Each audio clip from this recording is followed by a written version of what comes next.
됐어. If load down, first we check this cable connection is good or not, and the pins are okay. And here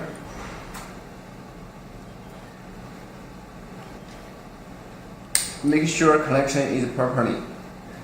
And also we need to check this RJ11 connector.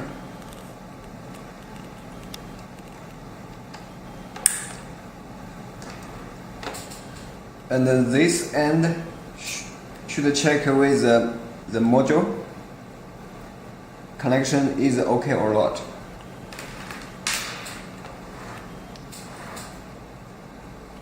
And we can replug this cable and try